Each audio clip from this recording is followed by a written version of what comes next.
last episode of Innovate 2017, Frida Kapoor-Klein of Kapoor Capital argued that the biggest problem with Silicon Valley is HR in terms of its habit of hiring young white men or white men hiring other white men. So to check up on Frida, today's guest, Dan Schawbel, is an authority on HR, on the future of work. And I wanted to begin with Dan, checking, is Frida Kapoor right?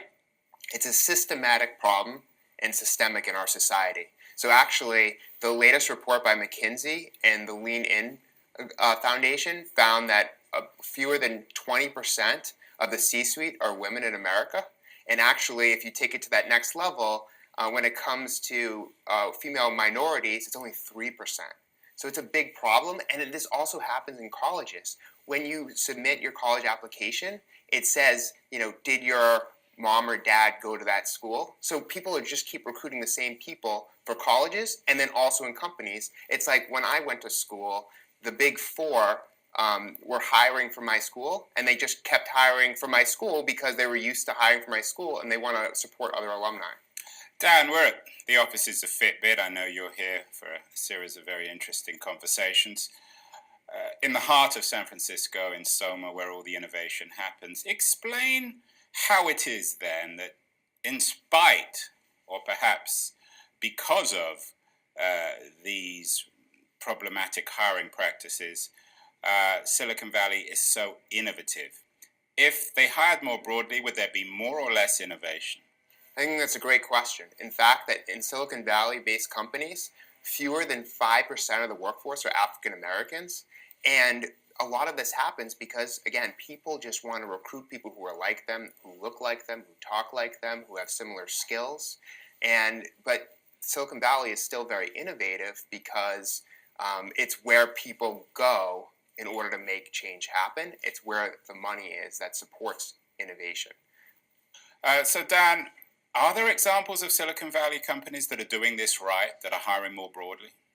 There really isn't, but what is starting to happen is companies are using artificial intelligence in order to eliminate gender bias and ethnic bias and just to hire the right people.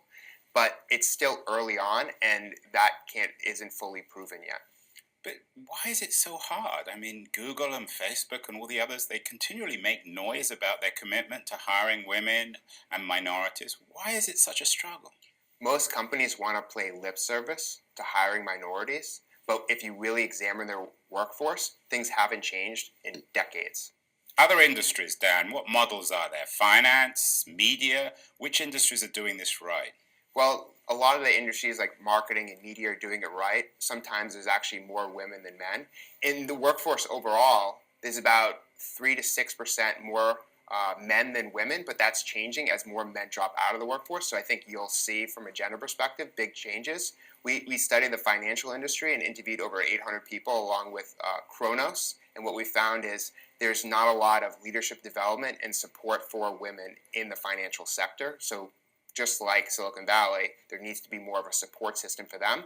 And when you have more women, more ethnic groups at the top of your organization, it gives people a chance to say, hey, I'm like them, I can make it. So it gives them the confidence, and what really happens is really interesting. So most women don't hit the management level, and that's the reason why they never get to the C-suite. So it's about getting them to the management level, and once you do that, you can start to break the glass ceiling.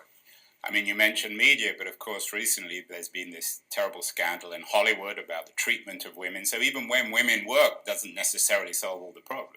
It doesn't. And a lot more people are going to come out about different sexual harassment issues, whether it's with Harvey Weinstein or someone else. I think what's really good is that this story has opened it up to this bigger issue in starting these conversations. And if you don't start conversations around this topic, nothing gets changed anyways. Dan, you're a best-selling author of books about millennials and the future of work. What else is on the horizon? I know you've made some predictions about 2018. How is work changing? So one of the big things that's changed it is workplace well-being and the emphasis on focusing on the health and well-being of your employees.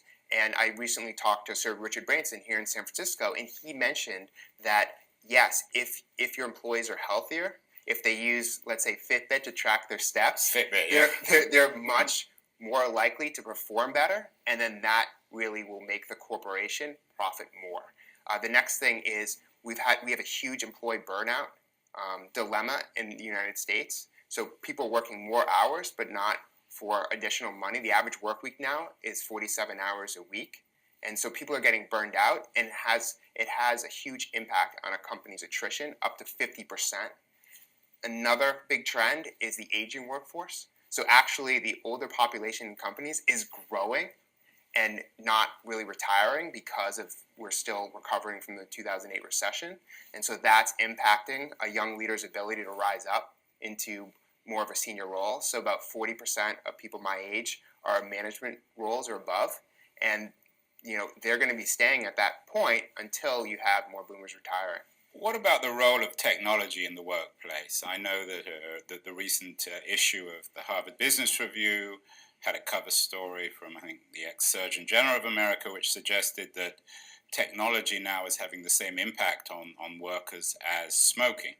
Technology is like a double-edged sword. And one of the things is if you're using it and overusing it and abusing it, you become more lonely, you become maybe more socially awkward, and actually it could hurt your health. So the U.S. Surgeon General, formerly, he told me that being lonely has the same health risks as smoking 15 cigarettes a day. So all of this technology, it's bringing us closer together. It's made us hyper-connected, but is this really helping us? Is this really helping us do the most important thing, which is create deep relationships among each other? So Dan, I know you're based in New York, but you come to Silicon Valley a lot. Do you see the role of technology being different in Silicon Valley companies like a Fitbit, a Facebook, a Google, a Twitter, than companies which aren't selling technology, or are the same issues pertinent?